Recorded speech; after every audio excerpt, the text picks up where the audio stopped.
നമ്മൾ ഈ തെരഞ്ഞെടുപ്പുമായി ബന്ധപ്പെട്ടെടുത്തിരിക്കുന്നത്. നമുക്കറിയാം, ഓരോ തെരഞ്ഞെടുപ്പുകളും ഒരു രാഷ്ട്രീയ പ്രസ്ഥാനത്തെ സംബന്ധിച്ചിടത്തോളം ആ പ്രസ്ഥാനത്തിന്റെ ആശയങ്ങൾ സമൂഹത്തിൽ പ്രചരിപ്പിക്കുവാനും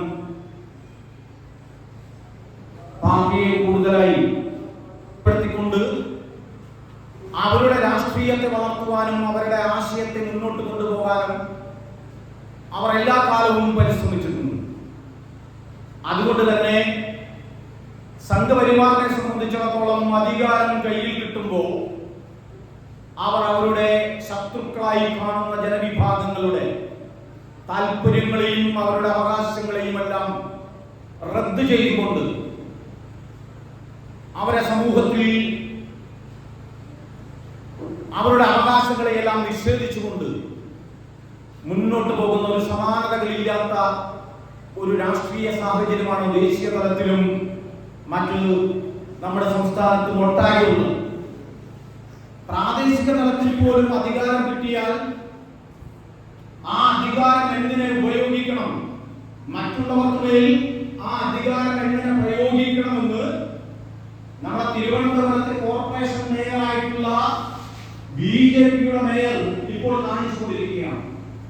പാലക്കാട് അധികാരം കിട്ടിയപ്പോൾ, പാലക്കാട് നഗരസഭയുടെ അധികാരം കിട്ടിയപ്പോൾ ജനാധിപത്യത്തിൽ തെരഞ്ഞെടുപ്പുകൾ വരുമ്പോൾ തെരഞ്ഞെടുപ്പിൽ മത്സരിക്കുന്ന സ്ഥാനാർത്ഥികൾക്ക് നിർഭയമായി ജനങ്ങളെ കാണാനും വോട്ട് ചോദിക്കാനുള്ള അവകാശമുണ്ട്.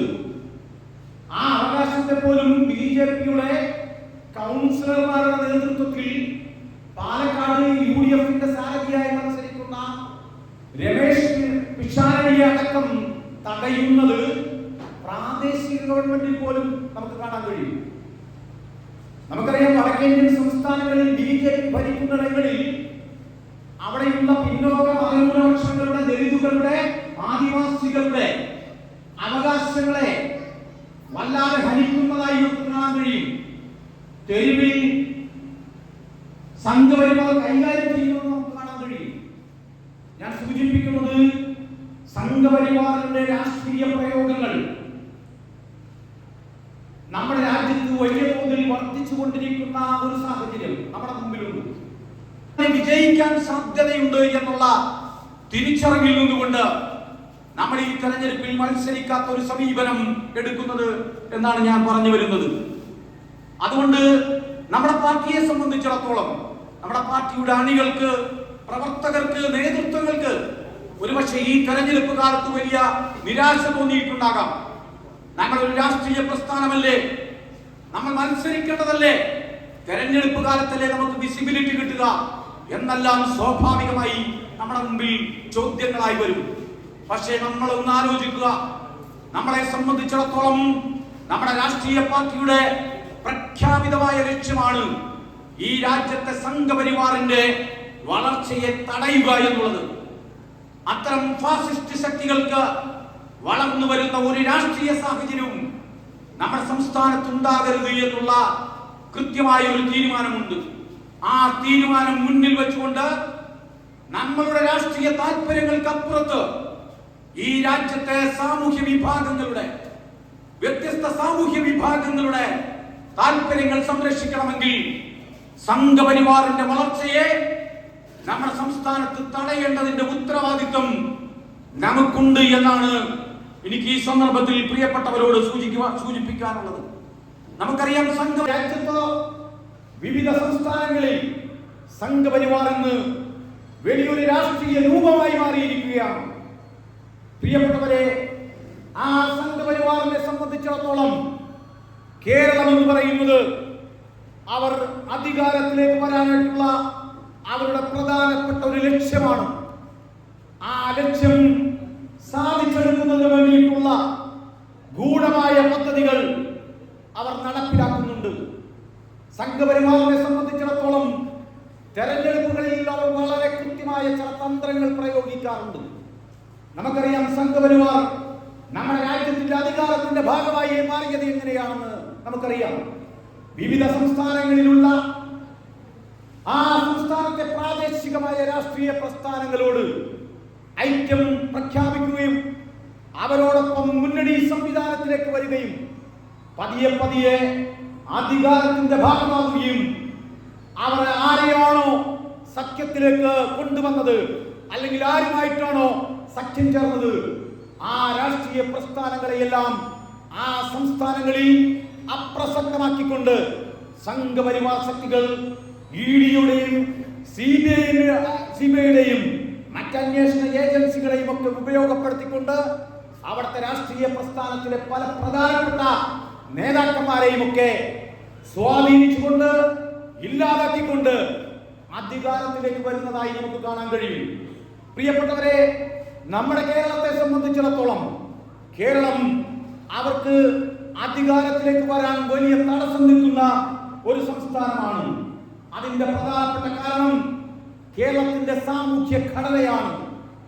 സംഘപരിവാറിന് വോട്ടുകൾ നൽകുന്ന, സംഘപരിവാർ പ്രത്യയശാസ്ത്രത്തോട് അടുപ്പം നിൽക്കുന്ന ജനവിഭാഗങ്ങൾ കേരളത്തെ സംബന്ധിച്ചിടത്തോളം തുലവും കുറവാണ്. സാമൂഹ്യ ഘടന എന്ന് പറയുന്നത് ഈ കേരളത്തിലെ ബഹുഭൂരിപക്ഷം വരുന്ന ജനങ്ങളും പിന്നോക്ക, മതന്യൂനപക്ഷ, ദളിത്, ആദിവാസി ജനവിഭാഗങ്ങളാണ് എന്ന് കാണാൻ കഴിയും.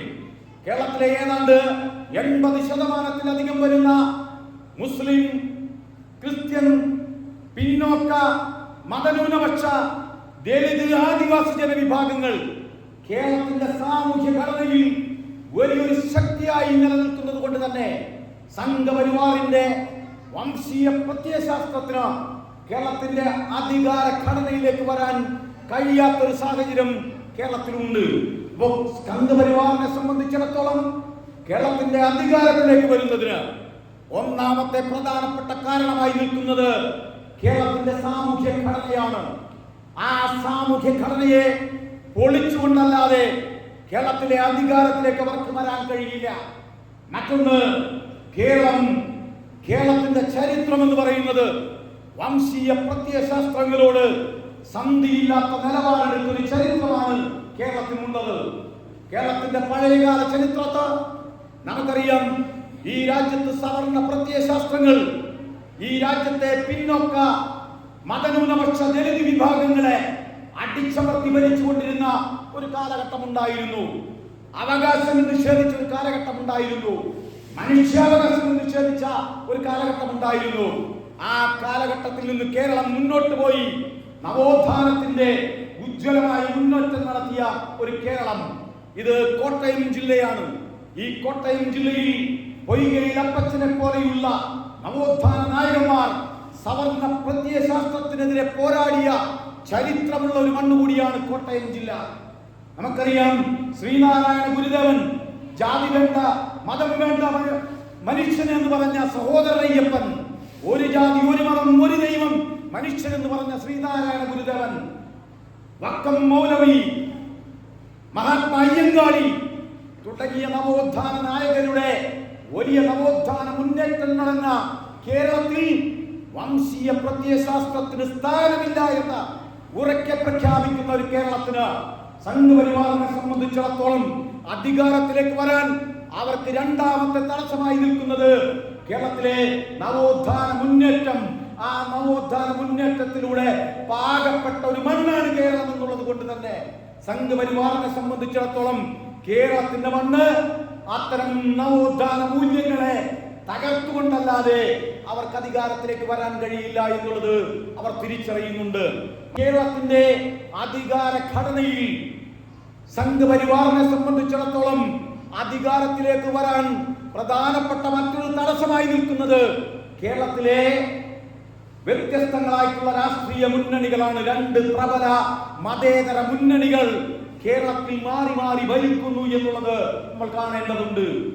ഇടതുപക്ഷ ജനാധിപത്യ മുന്നണി എന്ന് പറയുന്ന മതേതര സ്വഭാവമുള്ള ഒരു മുന്നണി, UDF നേതൃത്വം കൊടുക്കുന്ന മറ്റൊരു മുന്നണി മതേതര സ്വഭാവമുള്ള മുന്നണി, അതുപോലെ തന്നെ കേരളത്തിൽ മുസ്ലിം ലീഗ് അടക്കമുള്ള വലിയ രാഷ്ട്രീയ പ്രസ്ഥാനങ്ങൾ വേറൊരു കൂട്ടരായി നിൽക്കുന്നു. ഇത്തരം ഒരു രാഷ്ട്രീയ ഘടനയിൽ ഈ രണ്ട് മുന്നണികളെയും തകർത്തുകൊണ്ടല്ലാതെ മറ്റൊരു ബദല് BJPയെ സംബന്ധിച്ചിടത്തോളം സൃഷ്ടിക്കാൻ കഴിയില്ല എന്നുള്ള വളരെ കൃത്യമായ തിരിച്ചറിവും അവരുടെ മുന്നിലുണ്ട്. അതുകൊണ്ട് തന്നെ സംഘപരിവാറിനെ സംബന്ധിച്ചിടത്തോളം അവർക്ക് കേരളത്തിന്റെ അധികാര ഘടനയിലേക്ക് വരാൻ ഈ പറഞ്ഞ 3 സംഗതികളെയും പൊളിച്ചെഴുതിക്കൊണ്ടല്ലാതെ കേരളത്തിന്റെ അധികാര ഘടനയിലേക്ക് അവർക്ക് വരാൻ കഴിയില്ല. അതുകൊണ്ട് അവർ നമ്മുടെ സംസ്ഥാനത്ത്, ഞാൻ നേരത്തെ സൂചിപ്പിച്ച പോലെ, ഈ സംസ്ഥാനത്തെ മതേതര സ്വഭാവമുള്ള ജനവിഭാഗങ്ങളെ പരസ്പരം വിഘടിപ്പിക്കുന്ന തരത്തിലേക്കുള്ള ചിന്തകളും പദ്ധതികളും അവർ നടപ്പിലാക്കുന്നു. നമുക്കറിയാം, വടക്കേന്ത്യൻ സംസ്ഥാനങ്ങളിൽ നമുക്കറിയാം, കഴിഞ്ഞ ക്രിസ്മസ് കാലത്തും ഈസ്റ്റർ കാലത്തുമൊക്കെ വടക്കേന്ത്യൻ സംസ്ഥാനങ്ങളിൽ അവിടുത്തെ ക്രിസ്ത്യൻ സമൂഹങ്ങളുടെ അവരുടെ പ്രധാനപ്പെട്ട ആളുകളെ, അവർക്ക് വേണ്ടി പ്രചാരണം നടത്തുന്ന ആളുകളെ അവരുടെ പള്ളികളിലേക്ക് അടക്കം കടന്നു കയറിക്കൊണ്ട് സംഘപരിവാർ വലിയ രീതിയിലുള്ള ആക്രമണം അഴിച്ചുവിട്ടത് നമുക്ക് കാണാൻ കഴിയും.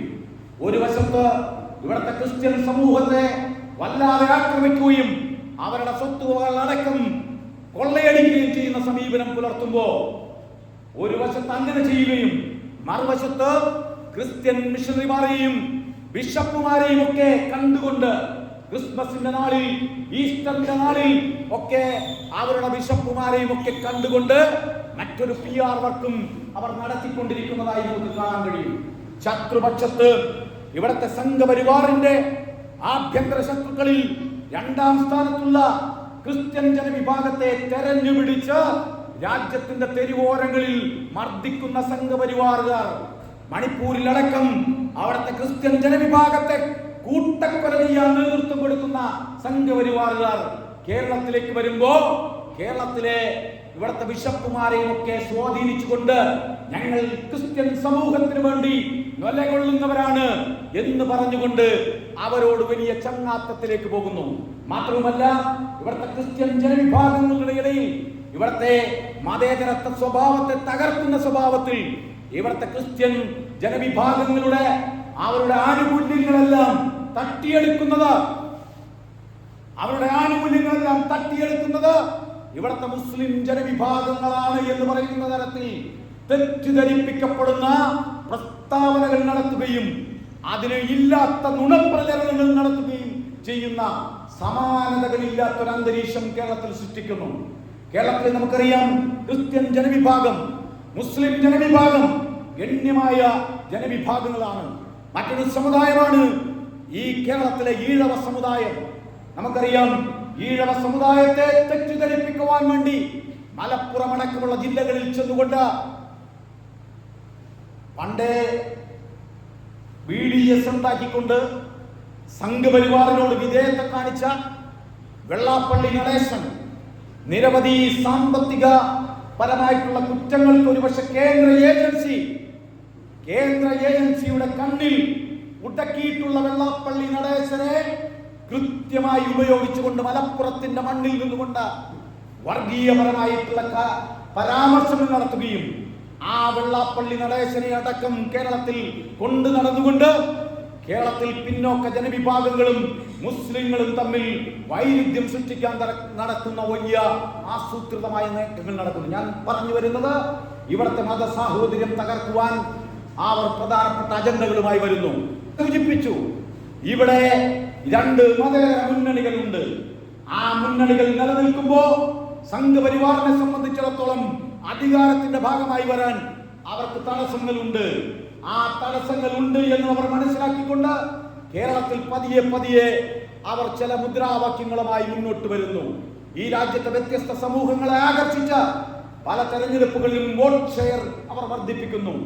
സ്വാഭാവികമായി സംഘപരിവാറിന്റെ വോട്ട് ഷെയർ കേരളത്തിൽ വർദ്ധിപ്പിക്കുമ്പോ ആ വോട്ട് ഷെയർ സംഘപരിവാറിന് വന്നത് ഇവിടുത്തെ ഈഴവ സമൂഹത്തിന്റെ ഇടയിൽ നിന്നാണ്. തൃശ്ശൂരിലെ മറ്റും തെരഞ്ഞെടുപ്പുകൾ പരിശോധിക്കുമ്പോൾ സംഘപരിവാറിന് അനുകൂലമായി കേരളത്തിലെ ക്രിസ്ത്യൻ സമൂഹം വോട്ടുകൾ നൽകിയിട്ടുണ്ട്. അപ്പോൾ സ്വാഭാവികമായി ഇവിടുത്തെ ഇടതുപക്ഷ ജനാധിപത്യ മുന്നണിയെ സംബന്ധിച്ചിടത്തോളം അവർ വല്ലാത്ത അങ്കലാപ്പിലേക്കാണ് പോയിക്കൊണ്ടിരിക്കുന്നത്. അവർ മനസ്സിലാക്കുന്നു, തങ്ങളുടെ കാലിന്റെ അടിയിലെ മണ്ണുകൾ ഒലിച്ചു പോയിക്കൊണ്ടിരിക്കുന്നു. തങ്ങളെ എല്ലാ കാലവും സംരക്ഷിച്ച പിന്നോക്ക ജനവിഭാഗങ്ങൾ തങ്ങളിൽ നിന്നകന്ന് സംഘപരിവാറിലേക്ക് പോകുന്നു. അവർ ഏത് തരം മുദ്രാവാക്യങ്ങളിലാണ് ആകൃഷ്ടരായി സംഘപരിവാറിലേക്ക് പോകുന്നത് എന്ന് മനസ്സിലാക്കിക്കൊണ്ട് സംഘപരിവാറിന്റെ മുദ്രാവാക്യങ്ങൾ കോപ്പി ചെയ്തുകൊണ്ട് സംഘപരിവാറിനേക്കാൾ രൂക്ഷമായ ഭാഷയിൽ ഇവിടത്തെ മുസ്ലിങ്ങളെയും മറ്റും ആക്ഷേപിക്കുന്ന സ്വഭാവത്തിലേക്ക് ഇവിടത്തെ ഇടതുപക്ഷ ജനാധിപത്യ മുന്നണി വരുന്നു. നമുക്കറിയാം, ഇവിടെ ഉദ്ഘാടകൻ സൂചിപ്പിച്ചു ലവ് ജിഹാദും മറ്റും, നാർക്കോട്ടിക് ജിഹാദും മറ്റും, അങ്ങനെയുള്ള നിരവധി പ്രചണ്ഡമായ പ്രചരണങ്ങൾ രാജ്യത്തഴിച്ചു വിട്ടുകൊണ്ട് സംഘപരിവാറിനേക്കാൾ തീവ്രമായി ഇടതുപക്ഷ ജനാധിപത്യ മുന്നണി കേരളത്തിൽ അതിന്റെ മുദ്രാവാക്യങ്ങളുമായി മുന്നോട്ട് പോകുന്നു. അപ്പോൾ സംഘപരിവാർ ഒരു കാര്യം മനസ്സിലാക്കി, നമുക്ക് ഈ തെരഞ്ഞെടുപ്പിൽ മുന്നോട്ട് പോകണമെങ്കിൽ ഇവിടെ ഇടതുപക്ഷ ജനാധിപത്യ മുന്നണി വിജയിച്ചു വരണം. അപ്പുറത്ത് നോക്കൂ, നമ്മുടെ സംസ്ഥാനത്തും രാജ്യത്തും കോൺഗ്രസ് എന്ന് പറയുന്നത് വലിയൊരു തകർച്ചയുടെ വക്കിലാണ്. വടക്കേന്ത്യൻ സംസ്ഥാനങ്ങളിൽ ഒന്നോ രണ്ടോ സംസ്ഥാനങ്ങൾ ഒഴികെയുള്ള, ഉദാഹരണമായി പറഞ്ഞാൽ കർണാടകയും തെലങ്കാനയും ഒഴിച്ചുള്ള മിക്ക സംസ്ഥാനങ്ങളും BJP ഭരിക്കുന്ന ഒരു സ്വഭാവത്തിലേക്ക് മാറി. കേരളത്തിൽ നമുക്കറിയാം, കേരളത്തിന്റെ ഒരു അധികാര ഘടനയിൽ ഈ ഒരു 10 വർഷമായിട്ടാണ് UDF അധികാരത്തിലേക്ക് വരാത്തത്. 3ാം വട്ടവും UDF അധികാരത്തിൽ വന്നില്ലെങ്കിൽ, കോൺഗ്രസ് അധികാരത്തിൽ വന്നില്ലെങ്കിൽ സ്വാഭാവികമായും കോൺഗ്രസ് ഈ കേരളത്തിൽ അസ്തമിച്ചു പോകുമെന്നുള്ള തിരിച്ചറിവിൽ സംഘപരിവാറിന്റെ കുരുട്ടുബുദ്ധി ഈ തെരഞ്ഞെടുപ്പിൽ വ്യാപകമായി അവർ ഉപയോഗിച്ചു കൊണ്ടിരിക്കുകയാണ്. 2021 മുതൽ തന്നെ സംഘപരിവാർ ഇടതുപക്ഷത്തിന് അനുകൂലമായി കോൺഗ്രസിനെതിരായി രാഷ്ട്രീയ സമീപനം കേരളത്തിൽ എടുത്തത് നമുക്ക് കാണാൻ കഴിയും. ഞാൻ പറഞ്ഞു വരുന്നത്, പ്രിയപ്പെട്ടവരെ, ഈ തെരഞ്ഞെടുപ്പിൽ ഇടതുപക്ഷ ജനാധിപത്യ മുന്നണി 3ാം വട്ടവും അധികാരത്തിൽ വരണമെന്ന് സംഘപരിവാർ ആഗ്രഹിക്കുന്നു. അവർ ആഗ്രഹിക്കുന്നതിന് മറ്റൊരു കാരണം കൂടിയുണ്ട്. കഴിഞ്ഞ 10 വർഷമായി കേരളം ഭരിച്ചുകൊണ്ടിരിക്കുന്ന ഇടതുപക്ഷ ജനാധിപത്യ മുന്നണി ഈ രാജ്യത്തെ ജനങ്ങൾക്ക് ഒട്ടും ഇഷ്ടമല്ലാത്തൊരു മുന്നണിയായി മാറിയിരിക്കുന്നു. ജനവിരുദ്ധമായ നയങ്ങളുമായി മുന്നോട്ട് പോകുന്ന ഒരു ഗവൺമെന്റാണ് എന്ന് അറിഞ്ഞുകൊണ്ട് തന്നെ 3ാം വട്ടവും അധികാരത്തിലേക്ക് വന്നാൽ ജനവിരുദ്ധമായ നയങ്ങളുമായി മുന്നോട്ട് പോകുന്ന ഇടതുപക്ഷ ജനാധിപത്യ മുന്നണിയുടെ സമ്പൂർണമായ തകർച്ചയായിരിക്കും അതെന്ന് തിരിച്ചറിഞ്ഞുകൊണ്ടാണ് ഇടതുപക്ഷത്തെ സഹായിക്കണമെന്ന് പറയുന്ന നിലപാടിലേക്ക് അവർ രാജ്യത്തെ ചില ഉദാഹരണങ്ങൾ പഠിച്ചുകൊണ്ട് ബംഗാളിലും മറ്റും 35 വർഷക്കാലം തുടർച്ചയായി ഭരിച്ച ഇടതുപക്ഷ ജനാധിപത്യ മുന്നണി ജനങ്ങളിൽ നിന്ന് എങ്ങനെയാണ് അകന്നു പോയത് എന്ന് തിരിച്ചറിഞ്ഞുകൊണ്ട് അവർ മനസ്സിലാക്കി. ത്രിപുരയിലും മറ്റും അധികാരം തുടർച്ചയായി കിട്ടിയപ്പോ എങ്ങനെ ജനവിരുദ്ധമായി എന്ന് പഠിച്ചതിന്റെ അടിസ്ഥാനത്തിൽ 3ാം ടേമും ഇടതുപക്ഷ ജനാധിപത്യ മുന്നണിക്ക് കേരളത്തെ കൊടുക്കണമെന്ന് പറയുന്ന വളരെ കൃത്യമായ ഒരു ഡീൽ അവർ കേരളത്തിൽ നടപ്പിലാക്കാൻ ശ്രമിച്ചുകൊണ്ടിരിക്കുന്നു. ഇവിടുത്തെ കോൺഗ്രസിനെ സംബന്ധിച്ചിടത്തോളം 2 വട്ടം അധികാരം കിട്ടാത്ത കോൺഗ്രസ്, ആ കോൺഗ്രസിനെ സംബന്ധിച്ചിടത്തോളം 3ാമതും അധികാരത്തിലേക്ക് വന്നില്ലെങ്കിൽ കേരളത്തിൽ കോൺഗ്രസിനെ സംബന്ധിച്ചിടത്തോളം അതൊരു വലിയ ചോദ്യചിഹ്നമായി മാറുമെന്നുള്ള ഒരു തിരിച്ചറിവും സംഘപരിവാറിനെ സംബന്ധിച്ചിടത്തോളം ഉണ്ട്. അതുകൊണ്ട് പ്രിയപ്പെട്ടവരെ, നമ്മൾ മുന്നോട്ട് വെക്കുന്ന വളരെ കൃത്യമായ ഒരു രാഷ്ട്രീയ നിലപാടാണ് ഈ തരുണത്തിൽ സവിശേഷമായിട്ടുള്ളത്. ഇവിടെ കേരളത്തിൽ സവിശേഷമായി BJP ജയിച്ചു വരാൻ കഴിയുന്ന മണ്ഡലങ്ങൾ ഒഴികെയുള്ള എല്ലായിടത്തും സംഘപരിവാർ കേരളത്തിൽ ഇടതുപക്ഷവുമായി രാഷ്ട്രീയ സഖ്യമുണ്ടായിരിക്കുന്നു എന്നുള്ള ഒരു തിരിച്ചറിവ് നമ്മളെ പോലുള്ള പ്രസ്ഥാനങ്ങൾ കേരളത്തിന്റെ രാഷ്ട്രീയ സാമൂഹ്യ സാഹചര്യം പഠിച്ചുകൊണ്ട് നമ്മൾ മനസ്സിലാക്കിയിരിക്കുകയാണ്. അതുകൊണ്ട് ഈ തെരഞ്ഞെടുപ്പ് നമ്മളെ സംബന്ധിച്ചിടത്തോളം ഇവിടുത്തെ സാമൂഹ്യ വിഭാഗങ്ങളുടെ നിലനിൽപ്പുമായി ബന്ധപ്പെട്ട ഒരു രാഷ്ട്രീയ തെരഞ്ഞെടുപ്പാണ്. ഇവിടുത്തെ മതേതര ജനാധിപത്യ വിശ്വാസികളെ സംബന്ധിച്ചിടത്തോളം അവരുടെ നിലനിൽപ്പുമായി ബന്ധപ്പെട്ട ഒരു തെരഞ്ഞെടുപ്പാണ്. ഈ കേരളത്തെ സംബന്ധിച്ചിടത്തോളം ഈ കേരളത്തിന്റെ നവോത്ഥാന പാരമ്പര്യങ്ങളെയും ഈ കേരളത്തിന്റെ മതേതര മൂല്യങ്ങളെയുമെല്ലാം അട്ടിമറിക്കാൻ ശ്രമിക്കുന്ന 2 ശക്തികൾക്കെതിരെയുള്ള വലിയ പോരാട്ടത്തിനാണ് നമ്മൾ മുന്നോട്ട് പോകുന്നത്. അതുകൊണ്ട് നമ്മുടെ രാഷ്ട്രീയ വിജയങ്ങൾക്കപ്പുറത്തും നമ്മുടെ രാഷ്ട്രീയ നേട്ടങ്ങൾക്കപ്പുറത്ത് ഇത് ഈ ജനാധിപത്യ ചേരിക്ക് വേണ്ടിയിട്ടുള്ള, ഈ മതേതര ചേരിക്ക് വേണ്ടിയിട്ടുള്ള, സർവോപരി ഇവിടുത്തെ സാമൂഹ്യ വിഭാഗങ്ങൾക്ക് വേണ്ടിയിട്ടുള്ള ത്യാഗപൂർണമായ പക്വമായ ഒരു രാഷ്ട്രീയ നിലപാടാണ് നമ്മൾ ഈ തെരഞ്ഞെടുപ്പിൽ സ്വീകരിച്ചിട്ടുള്ളത്. നമുക്കറിയാം, നമ്മുടെ ഉദാഹരണങ്ങൾ സൂചിപ്പിച്ചു. ഇടതുപക്ഷ ജനാധിപത്യ മുന്നണി വിജയിച്ചു വരേണ്ട ആവശ്യത്തെ കുറിച്ച് സംഘപരിവാർ ഹാൻഡിലുകൾ വളരെ വ്യക്തമായി കേരള സമൂഹത്തിന് ചില സന്ദേശങ്ങൾ കൊടുക്കുന്നുണ്ട്. അവരുടെ മീഡിയ പേഴ്സൺ ഷാബു പ്രസാദ് വളരെ കൃത്യമായി പറയുന്നുണ്ട്. എന്താണ്? ഇവിടെ ഇടതുപക്ഷ ജനാധിപത്യ മുന്നണി മൂന്നാമതും അധികാരത്തിൽ വരണം. അധികാരത്തിൽ വന്നാൽ മാത്രമേ BJPക്ക് സാധ്യതയുള്ളൂ. ഇവിടെ നമുക്കറിയാം, BJPയുടെ മറ്റൊരു നേതാവ്, നമ്മുടെ കേരളത്തിന്റെ പോലീസ് നയവുമായി ബന്ധപ്പെട്ട് കേരളത്തിന്റെ ദീർഘകാലം DIG ആയിരുന്ന സെൻകുമാർ നടത്തിയിട്ടുള്ള പ്രസ്താവന എന്താണ്? സെൻകുമാർ പറയുന്നു, ഇവിടെ കോൺഗ്രസ് ഒരിക്കലും ജയിക്കാൻ പാടില്ല. ഇവിടെ BJPക്ക് വോട്ട് ചെയ്തില്ലെങ്കിലും നിങ്ങൾ ഇടതുപക്ഷ ജനാധിപത്യ മുന്നണിയെ ജയിപ്പിക്കാൻ ശ്രമിക്കണമെന്ന് പറയുന്ന നരേഷനുമായി സെൻകുമാർ വരുന്നു. ഇങ്ങനെ എന്തിനേറെ പറയുന്നു, BJPയുടെ സംസ്ഥാന അധ്യക്ഷൻ വരെ ഇവിടെ കോൺഗ്രസ് ജയിക്കാൻ പോണില്ല, ഇവിടെ കോൺഗ്രസ് ജയിക്കാൻ പോണില്ല എന്ന് പറയുന്ന സന്ദേശം കേരളത്തിന് കൊടുക്കുമ്പോ കേരളത്തിൽ വളരെ കൃത്യമായി സംഘപരിവാറും ഇവിടുത്തെ CPM-ഉം തമ്മിലുള്ള അവിശുദ്ധ കൂട്ടുകെട്ട് പുറത്തു വരികയാണ്. ഞാൻ എറണാകുളം ജില്ലയിൽ നിന്നാണ് വരുന്നത്. നിങ്ങൾക്കറിയാമോ, എറണാകുളം ജില്ലയിലെ തൃപ്പൂണിത്തുറ മണ്ഡലം കഴിഞ്ഞ തവണ BJPക്ക് ഏതാണ്ട് 2016 28,000-ലധികം വോട്ട് കിട്ടിയ ഒരു മണ്ഡലമാണ്. കഴിഞ്ഞ തെരഞ്ഞെടുപ്പിൽ അത് കുറഞ്ഞു വന്നു.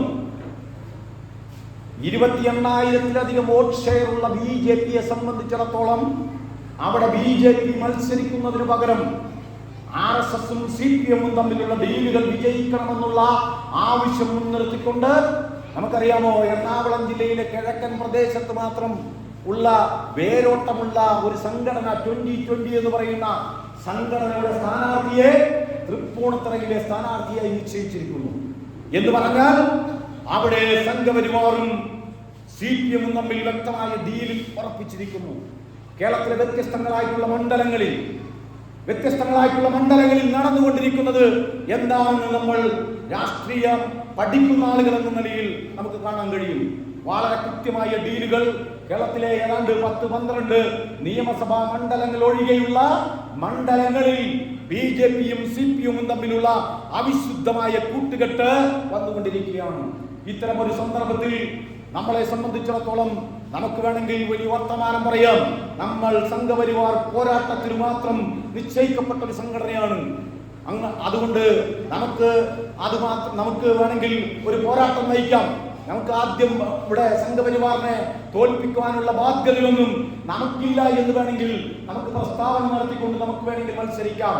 നമുക്ക് വേണമെങ്കിൽ ഇപ്പോൾ ഇവിടെ ഫാസിസ്റ്റ് പോരാട്ടം നടത്തുന്ന നിരവധിയായ രാഷ്ട്രീയ പ്രസ്ഥാനങ്ങൾ തലമറന്ന് എണ്ണ തേച്ചുകൊണ്ട് ഫാസിസ്റ്റ് വിരുദ്ധ പോരാട്ടത്തിന്റെ മുന്നണി പോരാളികളാണ് എന്ന് പറഞ്ഞു നടക്കുന്ന ചില ആളുകൾ ഇവിടുത്തെ CPM-ഉമായി അവിശുദ്ധമായ കൂട്ടുകെട്ട് എന്തിനേറെ പറയുന്നു, ഈ പൂഞ്ഞാറിന്റെ മണ്ണിൽ പോലും അത്തരം അവിശുദ്ധമായിട്ടുള്ള കൂട്ടുകെട്ടിന് പുതിയ രാഷ്ട്രീയ പ്രസ്ഥാനങ്ങൾ അടക്കം ഫാസിസ്റ്റ് വിരുദ്ധ പോരാട്ടങ്ങളുടെ മുന്നണി പോരാളികളാണ് എന്ന് പറഞ്ഞ് ഇവിടുത്തെ മതന്യൂനപക്ഷങ്ങളെയും മുസ്ലിം ജനവിഭാഗങ്ങളെയും ഒക്കെ തെറ്റിദ്ധരിപ്പിക്കുന്ന പ്രസ്ഥാനങ്ങൾ അടക്കം കേരളത്തിൽ ചില ഡീലുകൾ പുറത്തു വന്നുകൊണ്ടിരിക്കുന്ന ഒരു സാഹചര്യം കൂടിയാണ്.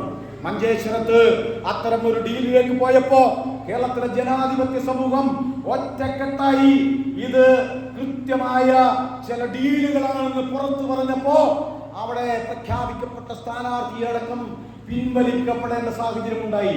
ഞാൻ പറഞ്ഞു വരുന്നത്, സംഘപരിവാറിനെ സംബന്ധിച്ചിടത്തോളം, CPM-നെ സംബന്ധിച്ചിടത്തോളം അധികാരത്തിന്റെ ഭാഗമായി മാറാൻ അവർ എന്ത് വൃത്തികെട്ട സമീപനവും സ്വീകരിക്കുമെന്നുള്ളതിന്റെ ഏറ്റവും പ്രകടമായ ഉദാഹരണങ്ങളാണ്.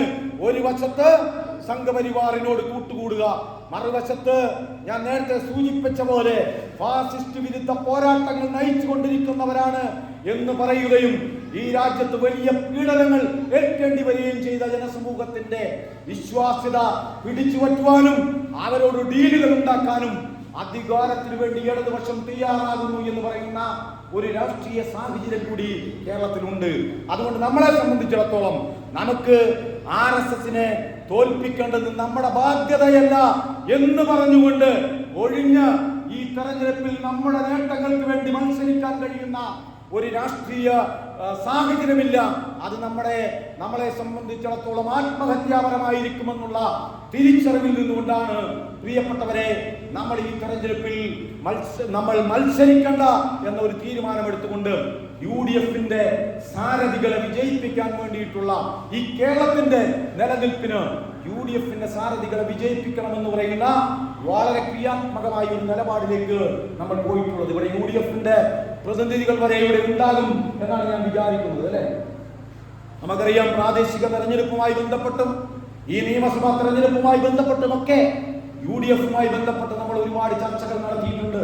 ഞങ്ങളെ സംബന്ധിച്ചിടത്തോളം നിരാശാജനകമായിട്ടുള്ള ചില കാര്യങ്ങൾ ഉണ്ടായിട്ടുണ്ടെങ്കിൽ പോലും രാജ്യത്തിന്റെ നിലനിൽപ്പിന്, സംസ്ഥാനത്തിന്റെ നിലനിൽപ്പിന്, ഇവിടുത്തെ സാമൂഹ്യ വിഭാഗങ്ങളുടെ നിലനിൽപ്പിന് ഈ രാജ്യത്ത് ഒരു മതേതര ജനാധിപത്യ മുന്നണി വിജയിച്ചു വരേണ്ടത് ആവശ്യമാണെന്നുള്ളത് തിരിച്ചറിവിൽ നിന്നുകൊണ്ടാണ് ഇവിടുത്തെ വെൽഫെയർ പാർട്ടി ശക്തമായ ഒരു നിലപാടിലേക്ക് എത്തിച്ചേർന്നത്. ഞാൻ ദീർഘമായ ഒരു പ്രഭാഷണത്തിലേക്ക് പോകുന്നില്ല. പ്രിയപ്പെട്ടവരെ, നമ്മളെ സംബന്ധിച്ചിടത്തോളം ഈ തെരഞ്ഞെടുപ്പ് വളരെ നിർണായകമായ ഒരു തെരഞ്ഞെടുപ്പാണ്. ഇടതുപക്ഷ ജനാധിപത്യ മുന്നണിയെ സംബന്ധിച്ചിടത്തോളം കഴിഞ്ഞ 10 വർഷമായി ഈ സംസ്ഥാനം ഭരിച്ചുകൊണ്ടിരിക്കുന്ന ഇടതുപക്ഷ ജനാധിപത്യ മുന്നണി ജനവിരുദ്ധമായ നയങ്ങളുമായി മുന്നോട്ട് പോവുകയാണ്. നമുക്കറിയാം, നമ്മുടെ പഞ്ചായത്തുകളിൽ പെർമിറ്റ് ഫീസ് 550 രൂപയായിരുന്നു. ഇന്നിപ്പോൾ അത് 5500 രൂപയ്ക്ക് മുകളിലായി പെർമിറ്റ് ഫീസ് മാറിയിരിക്കുകയാണ്. കേരളത്തിലെ നിത്യോപയോഗ സാധനങ്ങളുടെ വില പിടിച്ചു നിർത്തുവാൻ ആവശ്യമായ ഒരു നിലപാടും പിണറായി വിജയന്റെ സർക്കാർ നടത്തിയിട്ടില്ല. കേരളം വെള്ളക്കരത്തിന് കൂടുതൽ തുക കൊടുത്തുകൊണ്ടിരിക്കുന്ന ഒരു സംസ്ഥാനമാണ്. വൈദ്യുതി ചാർജ് വലിയ തോതിൽ വർദ്ധിച്ചൊരു സംസ്ഥാനമാണ് കേരളം. ഒരിക്കലും ഇവിടുത്തെ സാധാരണ മനുഷ്യർക്ക് ജീവിക്കാൻ കഴിയാത്ത ഒരു നിലയിലേക്ക് കേരളം മാറിയിട്ടുണ്ട്. സാമൂഹ്യ വിഭജനത്തിന് നേതൃത്വം കൊടുത്തുകൊണ്ട് ഇവിടുത്തെ വ്യത്യസ്ത ജാതിമത സമൂഹങ്ങളെ കൃത്യമായി കൈകാര്യം ചെയ്തുകൊണ്ട് അധികാരത്തിന്റെ 3ാം തുടർച്ചയ്ക്ക് വേണ്ടി പിണറായി വിജയൻ മുന്നോട്ട് പോകുന്നത് എന്ന് നമുക്ക് കാണാൻ കഴിയും. പ്രിയപ്പെട്ടവരെ, കഴിഞ്ഞ 10 വർഷക്കാലം ഇവിടുത്തെ അടിസ്ഥാന ജനവിഭാഗങ്ങളുടെ വോട്ട് മേടിച്ച് അധികാരത്തിൽ വന്ന പിണറായി വിജയൻ, നമുക്കറിയാലോ, ഇവിടുത്തെ അടിസ്ഥാന ജനവിഭാഗങ്ങളാണ് ഇടതുപക്ഷത്തിന്റെ കരുത്ത്. നമുക്കറിയാലോ, 1987 കേരളത്തിൽ ഭൂപരിഷ്കരണം നടന്ന നാടാണ്. നിങ്ങൾ കൊയ്യും വയലെല്ലാം നിങ്ങളുടേതാകും പൈങ്കിളി എന്ന് പാടിക്കൊണ്ട് അധികാരത്തിലേക്ക് കടന്നു വന്ന ഇടതുപക്ഷ ജനാധിപത്യ മുന്നണി ഇവിടുത്തെ പട്ടികജാതി പട്ടികവർഗ സമൂഹങ്ങളെ മുഖ്യധാരയിലേക്ക് കൊണ്ടുവരുമെന്ന് പറഞ്ഞ ഇടതുപക്ഷ ജനാധിപത്യ മുന്നണി, അവർക്ക് ഭൂമി കൊടുക്കും, അവർക്ക് വീട് കൊടുക്കും എന്ന് പറഞ്ഞ ഇടതുപക്ഷ ജനാധിപത്യ മുന്നണി കഴിഞ്ഞ 10 വർഷക്കാലമായി ഇവിടുത്തെ പട്ടിക ജനവിഭാഗങ്ങളുടെ പുരോഗതിക്ക് വേണ്ടി ചെലവഴിക്കേണ്ട 7411 കോടി രൂപയാണ് പട്ടിക വിഭാഗങ്ങളുടെ ലാപ്സാക്കി കളഞ്ഞത് എന്ന് നമ്മൾ വളരെ ഗൗരവത്തോടു കൂടി മനസ്സിലാക്കേണ്ടതുണ്ട്. ഇവിടെ ഭൂമി കൊടുക്കുമെന്ന് പറഞ്ഞല്ലേ പിണറായി വിജയന്റെ 1ാം സർക്കാർ അധികാരത്തിലേക്ക് വന്നത്?